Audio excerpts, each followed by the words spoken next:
Welcome to Storycomic Presents, where we interview amazing storytellers and artists. This is episode 224. I'm your host, Barney Smith of Storycomic.com, and we're excited to have with us the award-winning NCAA Division I hockey coach turned Vermont author, Gary Wright. Thanks, Barney. It's great to be here. Gary, yeah, it was great chatting with you. I know you got your book published through Rootstock Publishing, correct? Mm-hmm. Right. So as we said, you were a Division I hockey coach. You were a hockey coach for well on 40 years. Yeah. And one of the things is that your mother, who recently passed, who was also a writing teacher, kind of basically told you should write a book, correct?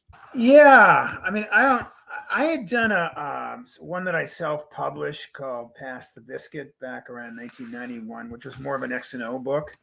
But yes, I don't think I would have taken on this endeavor.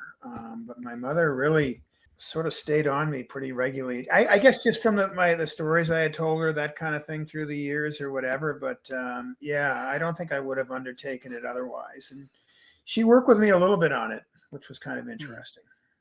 You know? And so you don't see a lot of ice hockey memoir books out there. There's not like a big section in the bookstore for that. My first question for you as well is, like, how was your process? How did you decide what were you going to put into it? And what did you decide what you had to cut out afterwards?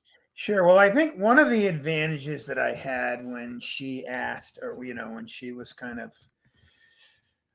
bringing it up quite with some regularity, is that I guess I've always been a little bit of a pack rat, and I have saved a lot of stuff from all my years as a player and as a coach, like I don't know, several boxes anyhow.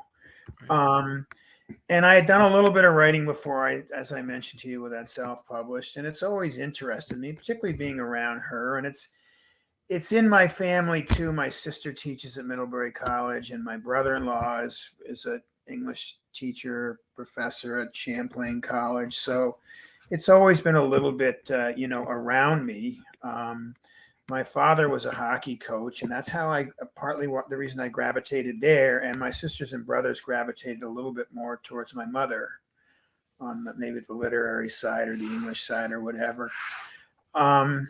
But basically, I just started just a few months after I got through coaching, and lived for one more year down in Springfield, and started it down there, and then continued. I probably wrote about 75% of it up here in Vermont. Most of it, at least in the summer, all of it either on my back porch or on the waterfront at our lake camp. Right. And interestingly about that too, I read a sort of a partial interview, I think it was in Time magazine, with a new poet laureate, and she talked about the value of writing outside. And I had already, sort of done. It's just interesting, and sort of independent of that, I've just always sort of enjoyed either being on the porch or out in the yard or whatever. So, and my mother was a little bit involved. As I would finish each chapter, I would show it to my mother, and I would also show it. I had a very good, I guess I had some really good access for being on the athletic side. I had my mother, and one of my best friends was an English professor there. So I would give each of them would, come back with some comments, and my mother actually, she would point out some grammatical errors or suggestions, that kind of thing. But a lot of it was almost being like a coach. I like that, or oh no, or whatever the case. But so that's kind of basically. And the other thing I think too, Arnie, is I wasn't sure if I could sit still this long or that long. And so I didn't have a regimen. A lot of times writers will get up and 8 o'clock in the morning and work till noon or whatever in their writing room. But I just sort of did it here, there, and everywhere. Right. How much of your memoir do you feel is specific history, and how much of it is filtered through nostalgia? Well, one thing that was really interesting, I probably talked to, either by email or quasi interview, calling people on the phone or meeting with them or whatever, probably 40 or 50 different people. And one of the interesting things talking about memory is, boy, sometimes you talk about something that happened 30 years ago, and sometimes one guy says we lost that game and the other says we won that game. And if the record book is still around, which there is in most cases, but there were a couple things in prep school that people just had different memories of it. I think that one of the great things about talking to a lot of different people is if I hadn't, I still could have written that book, but there's just a lot of sort of things in that maybe I wouldn't have remembered or wouldn't have even known about, one of my, for instance, when we were up here playing Middlebury in the championship game in 1990, when one of my players got up and talked about Churchill's speech. And I never even knew he did that until 30 years later, 28 years later, whatever it was. And he's a lawyer up in Toronto and a trial lawyer on top of that. So even back then he was and he wasn't even a captain, but anyhow, he got up because his father had told him, the never give up speech from Winston Churchill. And I didn't even, until I talked to Bill Taggart about that 3 years ago, it just never came up anywhere. So right. In some cases some of that stuff, there's little nuggets people tell you that really, I think, enhance the book that I wouldn't have really known otherwise. And in terms of the nostalgic, there's certainly an element of that. I kind of felt like sometimes like I was right back in the moment when I was writing this. Right. And how was that? Because you're saying you're writing outside. Is there something that kind of takes you out of the memory if you're writing outside on a warm day and you're talking about hockey? Yeah, I don't know. Yeah. Geez, there's a pretty good, there's a guy who wrote a couple of hockey books, and one of them was about having a rink out, building rinks outdoors. And I think I quoted his wife in the book. He said one of the best lines he ever heard was from his wife. He said, "To love summer is one thing, but to love winter, you have to bring a little bit of your sunshine around with you." I don't know. I just enjoy being on the porch, and I just think it's a really nice setting. I can't say that I'm necessarily overly inspired by it. Right. But there is something sort of relaxing about it, and just about being outside, not just inside your house. At least for me, it was. Yeah. Right.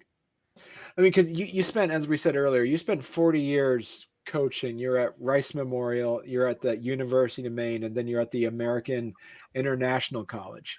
Now, if somebody's going to be sitting down and actually, reading your book. So if anybody's interested, so definitely check it out. So Striding Rough Ice, Coaching College Hockey and Growing Up in the Game. Now, do you have this book split up as chronologically? Like there's going to be a part of it about Rice Memorial, then a part of it about University of Maine, then a chunk of it about American International College. How did you split up the book? Well, to give my mother a little more credit again, she, when I started, I just assumed I would start with growing up on the prep school campus and then gravitate into being a player there. And my mother had said, no, you should start in the moment, something more recent that catches the reader's attention, and then sort of go back and start from the beginning. And then in the end can be as if that chapter just came after the first one. I segmented it, by, the second chapter was growing up on the campus and playing at Proctor Academy. And then the next one was playing at UVM and then coaching at Rice and then going to Maine. So I would say probably, almost 50% of it, maybe a little less, maybe 45% of the book is about, my experiences at AIC, and the others are a mixture of different places. Now, because you've been coaching, I'm really curious about this. Is like with just the evolution of sports science over the last several decades, like you being there for 40 years, how has coaching differed? How is that occupation different than it was over the past 40 years? Well, the game has changed, and I think a little bit what you were inferring there. like players in this day and age are much more concerned about their diets. Hmm. There's a much different, much more. I think you used the term scientific. For instance, 30 years ago, having a sports psychologist work with my players, or going to a yoga instructor, Hmm. those kind of things probably, in a macho type sport wouldn't have been received as well. But now it's these kids, and there's such an emphasis, on the scientific part of it, as you mentioned. Right. I think that has certainly changed. I was at the college level, so there's a real educational bend, which I find attractive. It's almost, I like, it's not the same as an academic course, but it's almost an extension of the classroom. And there's just so much more. The recruiting is more involved. The recruiting is more, extensive. The game is just developed. I mean, Hmm. 30 years ago, well, maybe when I was in college, we didn't watch much film, and now film is very much a big part of the coaching process. Right. And so yeah, as you did mention about that, I know that you mentioned earlier that recruiting is a big part of being a coach, and you didn't like doing recruiting that much. Well, there was an article that I don't know if that came out quite the way I intended it. Okay. No, what I kind of meant there is when I stopped, now that I'm not coaching anymore, I don't miss certain aspects of the recruiting. Pounding the phones, talking to high school age kids who are a little bit older, like night after night, and maybe the long trips. But there's also things about coaching, like, I like having weekends off, that kind of thing now. So I wouldn't, but I don't think I was, as dogged a recruiter as some. And so I think there's some, that there's some, that makes some sense. But Right. it wasn't that I didn't like it. But I think most coaches, though, still would say, the games and the practices and that sort of thing, they like recruiting, but it's not as favorable to them as coaching it, on the bench, or just playing the game and coaching the game. Right. Now that you're retired and now you've published a book, do you have other colleagues that are coaches that are retired who's like, Gary, wow, that's amazing, you wrote a book, I could never write a book? Well, What's your response to I've that? heard people say that, yeah, whether they're coach or not. Yeah, I always just tell them the same thing I told you. I don't know if I didn't know if I could sit around that long, but yeah, I mean, they've been a big help. I mean, a lot of guys that are coaches that are friends of mine, have read it, and have sort of helped promote it on their own Twitter feeds or whatever. And I had a number of assistants through the years, and they're all scattered. I mean, like, for instance, just this past weekend when UVM was playing UNH, one of the UVM assistants was with me, and the guy on the other bench, one of the UNH assistants, coached with me at one time. So Yeah. most of them have read it, obviously. I haven't had too many. There's a couple, like anything you do, I didn't want to write like a complete puff piece, Right. but I wasn't going to get on, I wasn't going to be unreasonable at all. I'm not trying to anything like any kind of tell all or something silly like that. But, there's a couple things in there where I'll mention a player was a little bit more difficult to coach or something like that. I haven't heard anything directly back, but we'll see. Yeah. Now, what is your advice to people who would say, I don't know if I can write my own memoir, Gary? What would be your advice to somebody like that? Well, you're absolutely right. It is the genre of memoir. I sort of call it a sports memoir. Um, I don't. I'm not sure what the term I'm looking for here, but I don't. It seems a little bit. I guess I'm a little bit more modest than to think a whole lot of people are going to want to read my memoir. Um, but also, so I've kind of, it is a lot about myself, but it's very much about the people and players, that touched me along the way. I would say, and that question has been asked, I always, the people that have brought up with me, I said, you might really enjoy it even if you don't get it published. It's a pretty neat experience. It really fascinated me. Because one of the things about it too, Barney, is that when I coached, I was always away from the rink thinking about it, whether I'm driving in a car or lying in bed at night or whatever. And what really interested me is I found the same sort of thing when I was writing this book. I was always writing down notes in the car and thinking about it and looking forward at times to sit down and write, whereas before I never had before. And Ian, that was going to be my next question, is like, what skills did you hone and craft an expertise as a coach that you saw was translated pretty easily as an author?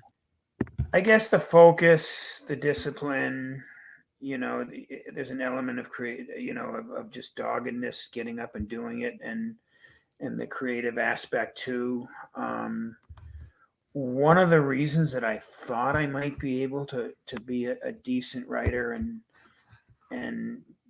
I've done a fair amount of public speaking, and it's always been received reasonably well. And it's kind of like, it's probably like anything, like you constructing the questions you're asking now, or me writing a speech, or to some extent you're writing it. I mean, you can ad lib to a point. So I think there's those kind of, on the other hand, the writing's a little more lonely. If you're coaching, you're just constantly surrounded by people. And not that I felt lonely, but it's a little bit more solitary. And one of the things I said originally is, well, I've always liked to have written. I don't know if I'm going to like the actual process. But this became fun. Like, I don't know. That is one thing about this. It became, I actually looked forward to doing it. Whereas a lot of times if you have to prepare something, like whether it's a homework assignment or whatever, that's just like drudgery. Right. And so a lot of the writing I had done, we want you to turn in a budget. We want you to do this or that, or prepare something for, the department or whatever, or we need all your NCAA, stuff that those kind of things. I would kind of like, kind of procrastinate with it, but I didn't with this. The more I got into it, the more I sort of enjoyed it, Right. Now, talk about the process. So you wrote the manuscript. Did you already identify rootstock before, or did you write it and then trying to find a publisher to help you out? The only thing I knew is I hoped to get it published because I had done the self-publishing before, and it was even more work and it was harder to circulate. Of course, that was before the internet age too. No, I just submitted it to, and some of these big publishers, I think you even have to have an agent. You know what I'm saying? I just submitted it to Rootstock and sort of held my breath because I didn't see that they had been doing a whole lot of sports books. Right. And it made sense. And a guy who's a good friend of mine around here said one or two other people had mentioned it to him that were writers, that they were small and not as well known and fairly new, but pretty good. So I think they kind of were perfect for. I don't think I wasn't going to get one of the big five coming out of the gate. It's not like I had some big reputation as a writer or something. So how different was your manuscript as compared to the finished product? How much was there a lot of editing that happened during that whole process? No, I didn't feel like a ton, Okay. some, and it was helpful. One of the things I guess that sort of got me over the hump is they had, I think, one of their part-time people who was also a sports writer. Oh, cool. Montpelier Bay area. But he wrote about it. He read it and wrote about a 2 or 3 just general essay report, and was pretty impressed with it. And I think that's kind of what triggered them to make the decision. So, right. And it fit too the fact that they're in Vermont. I like that as well. Right. Yeah. And so what were some of the things that you were surprised about the feedback that you've gotten from it for folks that are non-hockey fans?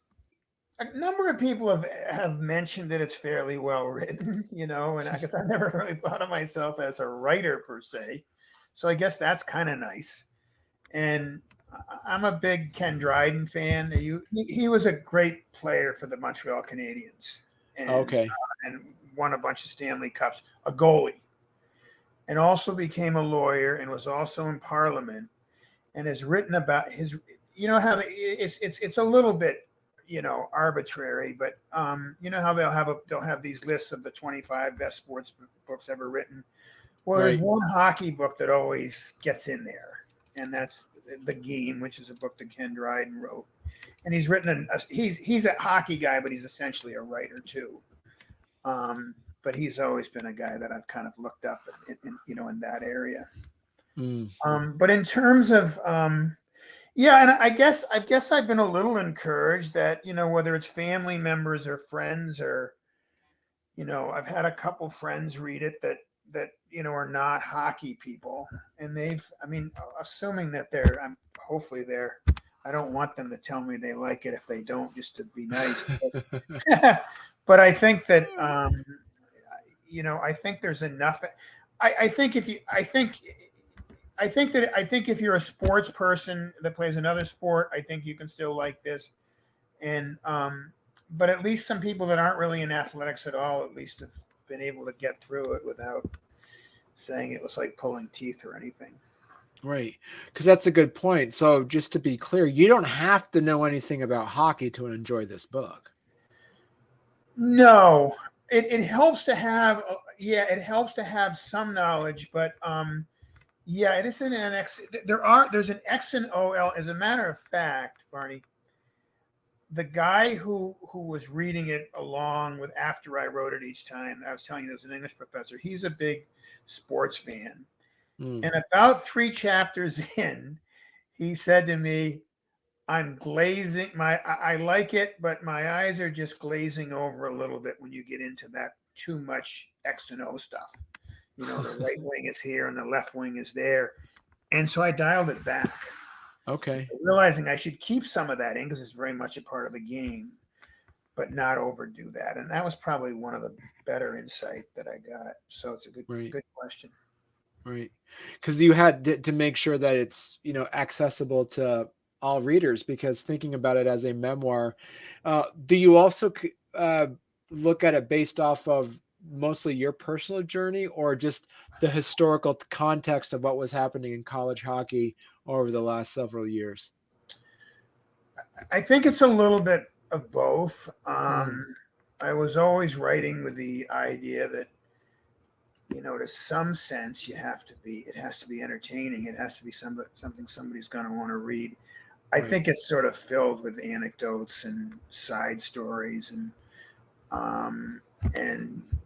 a big emphasis again on, the people that have sort of touched me along the way. And I tried to, like in that first chapter, the West Point weekend, I tried to throw some, I didn't just mention hockey. I mentioned that historic football stadium they had there. And was it Douglas MacArthur or whoever, a quote from him. So I tried to, one of the things that was a little bit interesting is Bill Beanie, who is the Middlebury College hockey coach. And he's the one he's got the record, I think, for national championships at any level in hockey. And, he had mentioned, he goes, yeah, it's even got a little bit of a history book in it. So I think that's something I did consciously, Right. But the biggest thing, was probably the human element, I think. And one of the things that you said earlier, which is true, and it's one of the things that particularly, it was part of my process when I was thinking, am I going to do something like this? And that's that there aren't that many, certainly at the college level in hockey, there haven't been that many memoirs, Right. And at the NHL level more, but not a whole lot. I mean, they've often been, there's been another writer writing about a coach, that kind of thing. There's been some, but not a ton. So I did think that might be something that might give me, a little bit of a niche here. Right. Was there anything that you had written out in the first draft that you really liked, a really good story or anecdote that your editors or your friends say, "No, Gary, cut this out. This is going on a different trip. Let's cut that out." Who do you think you are? No, I would say the example I gave you of the X and O part, Right. getting and writing about games and just writing a little bit too much about a certain game, that kind of Right. thing. But one other thing that's interesting to that, I think you might get a kick out of this. So you'll notice there's a poem from my mother in there. My mother has a poem that is in the front of the book, and right near the front of the book. And she had written one like 25 years ago, and you can't miss it. It's like in the first 3 or 4 pages. It's a fairly long poem. But anyhow, she had written it about 25 years ago, and I talked to her about maybe updating it and putting it in the book. And she was absolutely against it. She said, you don't need a poem in a hockey book, that kind of thing. And what sort of convinced her in the end, I said, well, how many poems do you think? So I said, but how many poems do you actually think are in hockey books? And she probably goes, not many. And I said, well, that's exactly my point. That might differentiate this one a little bit, So what are some of the takeaways that you hope readers get from the book? Well, one thing I hope is that I'm a big fan of college hockey, and there hasn't been as much of this type of thing written about college hockey, and I hope it'll give the sport a little bit more exposure. I think, ever since I was a young kid, I really loved hockey. I loved the game, and that's continued my whole life. And I just think sort of sharing some of that joy and potentially exposing more people to the sport. I think the guys who played for me, we weren't exactly winning championships all over the place, and it's a pretty neat thing. I think, keepsake for them as well. And just a little bit, I don't know, I guess sharing a few of my philosophies and sharing so much from so many others. If this book is about a lot of people that touched me along the way, then in many cases I'm going to be talking about them, at the book at the same time. So I think it has a little bit of an educational component like that too. Right. Perfect. Well, so what's next for you, Gary? When I was in college, I worked at the YMCA in Burlington, and then when I graduated, I still worked there for a couple of years, sort of part time, and then I did the coaching at Rice, and I became the camp director of their YMCA day camp, and there's some pretty good material, like Summer of '79 or Summer of '78. Those are the two I was a director, and we dealt with a lot of different types of kids, low income kids and others. And I think there's probably something that would be interesting. I don't know. It'd be a lot of research too, trying to find people from 40 years ago. But I guess to answer your question, that's the only other thing I've thought of at this point. Right. Yeah. What would be your recommendation for someone to say, hey, Gary, I love your book. What's your recommendation for me to get a book published if somebody walked up to you for that? Well, if they were, certainly if they're younger, at least younger than me, I would say, save a lot of things. I did save a lot of stuff. I save a lot of stuff that I wrote. I actually, right over here to the right of me, at the bottom of my bookcase here, about 6 really large notebooks, like 3 or 4 inch, that with almost every practice in my 32 years a day, I see probably 95 of those practices. So I would say, pay attention and save things like that. And if I had to do it over again, I would say, like, if they're younger and they're going to still be coaching for a while, I would say take a lot of notes, even if you don't ever write the book. If you do, it would be really advantageous to you. All right. Well, and so, yeah, Gary, this has been fantastic chatting with you, and please make sure when you get your Summer of '78 memoir. Yeah. I know. Back on.